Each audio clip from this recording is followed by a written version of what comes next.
is dun sa panahon na akala mo magiging okay na, susubukin ka ng panahon kasi may pagsubok, challenge na may experience ka. So, yung na-experience mo ngayon, guys, ano pa lang yan, simula pa lang, no? Parang initiation pa lang. Pero in the future, marami ka pang challenge na pagdadaanan. If ever man na ituloy mo yung binabalak mo, yung pinaplano mo, kung ano man yan, negosyo man yan, investment man yan, personal goal man yan.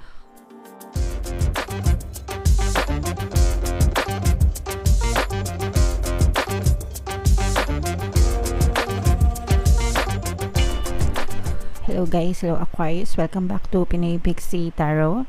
Ang pamagat ng episode natin for tonight is timeless reading, anong ganap sa buhay mo. So, it's another timeless reading para sa Aquarius, Sun, Moon, Rising, Sign, and Venus. Shuffle ko yung cards, guys. Hanapin ko yung energy ng Aquarius.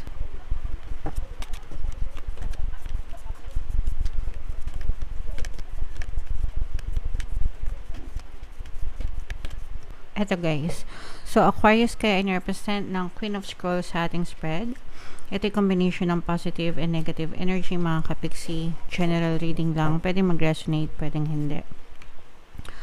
Yung timeless reading, mga kapiksi, pag sinabing timeless, anytime na mapanood nyo yung video, pwede siyang mag-resonate sa inyo. If in case hindi kayo naka-resonate right now, pwede nyo siyang panoorin next time, next year, next month, kahit kailan, mga kapiksi, kasi by those time pwede nang makaresonate kayo sa video, mga kapiksi.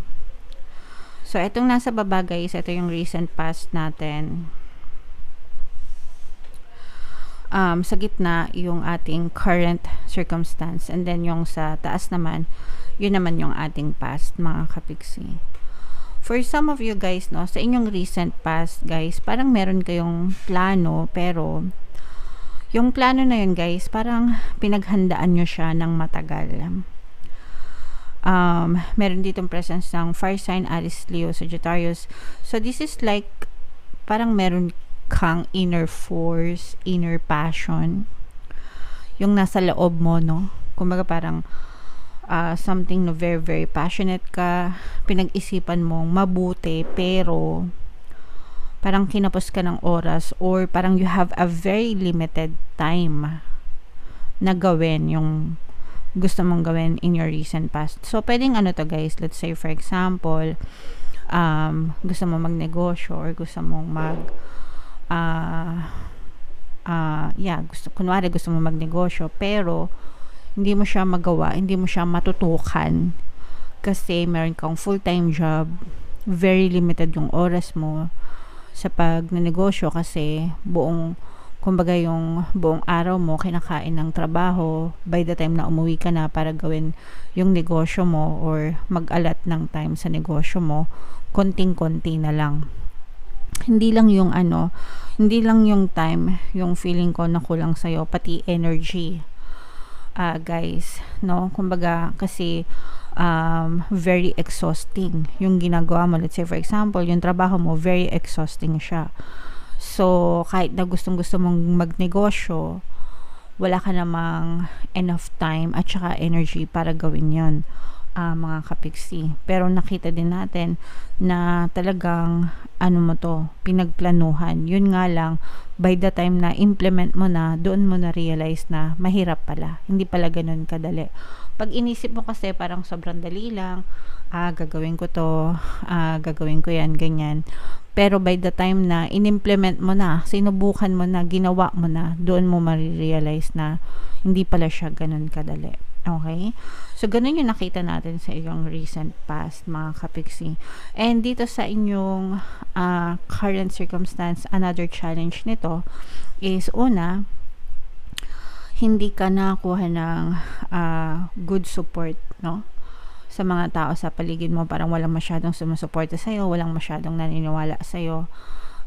Especially kung, let's say, for example, online seller ka, o kaya content creator ka, diba? Syempre mabubuhay kayo niyan sa mga pag-post, pag-share. Pero napapansin mo na parang walang masyadong sumusuporta sa'yo.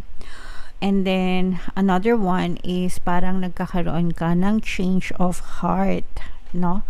Another challenge mo to, mga kapiksi, na parang hindi, unang challenge mo na nga, guys, is yung limited na yung time mo, limited na yung energy mo.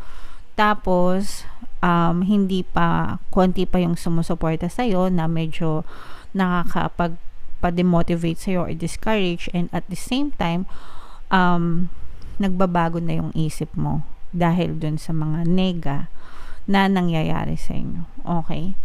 And another one here is, marami kang naririnig na negative. Okay? Marami kang naririnig na, bro, pre, sis, Mars, tigil mo na yan. Walang pupuntahan yan. Kung ako sa'yo, magpahinga ka na lang, ganyan ganto, ganyan ganyan, wala kang mapapala dyan, yung mga ganon, no? So parang may mga nanghihikayat sa'yo na itigil mo na kasi parang sayang lang yung effort mo, ganyan ganyan, mga kapiksi. So isa din yon, hindi na nga nila ikaw sinuportahan, dinadown ka pa nila, or hindi naman sa dinadown, pero parang sinasabi nila, realistically speaking, sayang yung effort mo, 'di ba? Kaya parang ina-advise ka nila na tumigil na, mga kapiksi. Alright? Okay. And then, ito pa yung in the near future, guys. Dun sa panahon na akala mo magiging okay na, susubukin ka ng panahon kasi may pagsubok, challenge na may experience ka. So yung na-experience mo ngayon, guys, ano pa lang yan, simula pa lang, no? Parang initiation pa lang. Pero in the future, marami ka pang challenge na pagdadaanan, if ever man na ituloy mo yung binabalak mo, yung pinaplano mo, kung ano man yan, negosyo man yan, investment man yan, personal goal man yan, mga kapiksi, kung ano man yung gagawin mo in the future, makaka-experience ka ng trouble, challenge, problema. Pero syempre, guys, normal naman yon, no? Especially kung bago pa lang, mga kapiksi, kasi hindi ka pa sanay, mga ngapa ka pa, 'di ba? Hindi mo pa kabisado, ganyan ganyan, pero dadating din yung time na magiging smooth din to. Kumbaga, this too shall pass. Pwede mo itong malampasan, and pwede ka pa rin matuto dito ng mga lessons, mga kapiksi. So again, guys, nasa sa iyo na yun, no? Kung gusto mong ituloy, i-push ang mga binabalak mo sa buhay. Ang importante is nasimulan mo, na-experience mo, kesa naman dun sa nag-give up ka na, wala ka pang nasisimulan. At least na-try mo, no? And ikaw na yung mag-decision kung tingin mo worth it yung paghihirap mo, or kung mag-give up ka na, mga kapiksi. Alright? Okay, so comment down below, Aquarius, if feeling nyo naka-resonate kayo dyan, no? Ito yung mga additional mensahe sa inyo, guys. Shuffle ko muna to. Habang sinashuffle ko to, panoorin nyo muna yung video natin regarding sa ating paano mag-manifest ng abundance video course.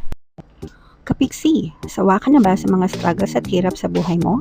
Masipag ka ba at masikap sa buhay ngunit hindi ka pa rin umaasenso? Ilang beses ka na bang nag-attempt magnegosyo at mag-invest pero palagi ka pa rin nalulugi? Sa pagkakataon na ito ay maaaring may subconscious beliefs ka na nagiging balakid sa iyong pag-unlad at pagyaman. Introducing, paano mag-manifest ng abundance video course. Dito ay matututunan mong ma-overcome ang mga balakid mo para tuluyan ka ng umunlad, umasenso, sumagana, maging matagumpay, successful at maswerte sa iyong kabuhayan, pera, trabaho, negosyo, salapi at kaperahan ng bonggang-bongga. Dali, mag-send na ng email sa pinoypixitaro@gmail.com at simulan na ang iyong pagyaman ngayon. Alright, so sabay-sabay tayong magpayaman ngayon 2024, guys. Mag-avail na kayo ng course kasi sobrang ganda talaga niyan. And good news, mga kapiksi, dahil ngayong April, no, meron tayong promo. Magbibigay ako ng 200 pesos na discount sa lahat na mag-avail ng course, guys, until April 30. Kaya mag-avail na kayo guys, sayang yung 200 pesos na discount, no? And meron din tayong email coaching, manifest your desires using the law of attraction. If meron kayo guys na mga specific na gusto nyo i-manifest, pwedeng love and relationship, pwedeng money or career, pwede kayo magpabook ng email coaching session with me. Mag-send lang kayo guys ng email sa pinoypixietarot@gmail.com. So, sobrang ganda guys ng additional message sa inyo. We have prioritized and we have gifts from God. So, focus on your, close up natin guys. Focus on your highest priorities. I will help you get organized and motivated, especially guys dito sa spread nyo, no, na nakikita natin na nagkakaproblema kayo, nagkakaroon kayo ng mga challenges dun sa mga bagay na ginagawa nyo. Probably medyo magulo lang yung isip nyo, baka hindi organized yung mga plano nyo, mga strategies nyo, ganyan.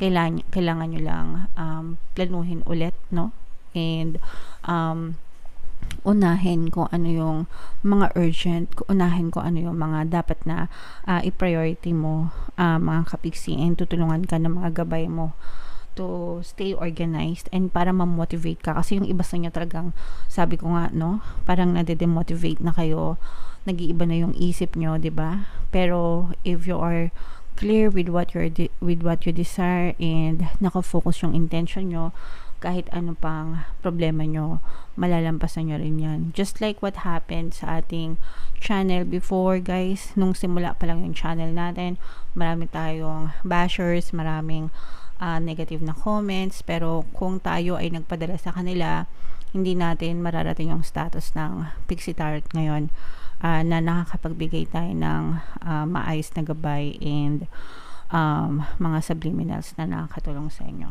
So, don't give up, mga kapiksi. You're just on the tip of the iceberg. Nasa simula pa lang kayo. Malayo pa yung pwede nyong marating. Okay? And then you have gifts from God. Ito guys, i-mind nyo to, no? I-mind nyo to. Mind gifts from God. Mind gifts from heaven. Mind blessings from the heaven, mind blessings from God, diba guys? We angels bring you gifts from your Creator. Open your arms to receive. Kailangan maging receptive kayo guys sa lahat ng mga pagpapala na deserve nyo. Deserve nyo itong mga blessings na to. Kung inyong ipupush ito guys sa kabila ng mga pagsubok at mga problema, matatamasan nyo rin yung mga biyaya, may enjoy nyo rin yung mga blessings from God, from the universe, mga kapiksi. Kaya dapat palagi kayo magpasalamat, stay persistent, stay consistent guys with your desires, and you will soon reap the rewards, no, ng mga paghihirap nyo. And the Creator will always give you gifts for you to enjoy dahil deserve nyo yan, mga kapiksi. Okay? So ito guys, this is a very very positive message. I-mind nyo yan sa comment section. Huwag nyo palampasin, i-claim nyo yan because deserve nyo yan guys. Alright?